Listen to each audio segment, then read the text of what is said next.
Sa surveillance video ng NBI, makikita ang mga sasakyan ng mga target na nakaparada na sa kanilang nirentang resort sa Barangay Pansol, Calamba, Laguna.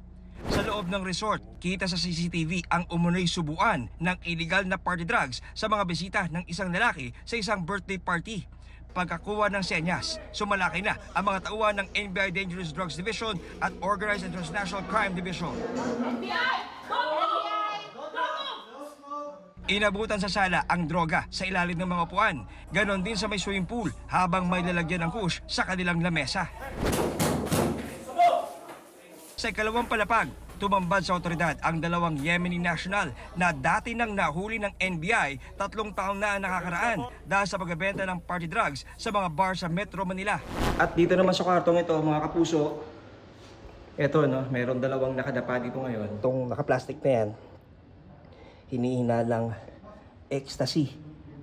At dito naman sa kama, yun mga kapuso, yun, yung naka-plastic ulit doon, ito ay hinihinalang kush.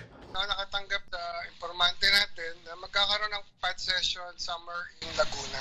So we started entering the premises to stop it from escalating. Nakita rin ang iba't ibang klase, kulay at korte ng droga tulad ng umano'y ecstasy, ketamine, cocaine, GHB o liquid ecstasy at kush o high-grade marijuana na sa kabuuan ay tinatayang nagkakahalaga ng 3 hanggang 4 na milyong piso. May nadiskubre din ang NBI na ginagawa ng grupo sa party bago ang raid. They like experimenting or concocting new drugs.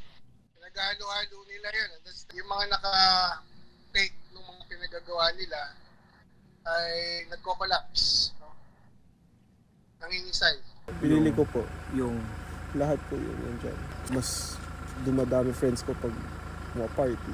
Wala pang bentahan po dito. Wala po. Sa kabuuan, 33 ang inaresto sa operasyon ng mga kabataan, 25 sa kanila ang nagpositibo sa drug test.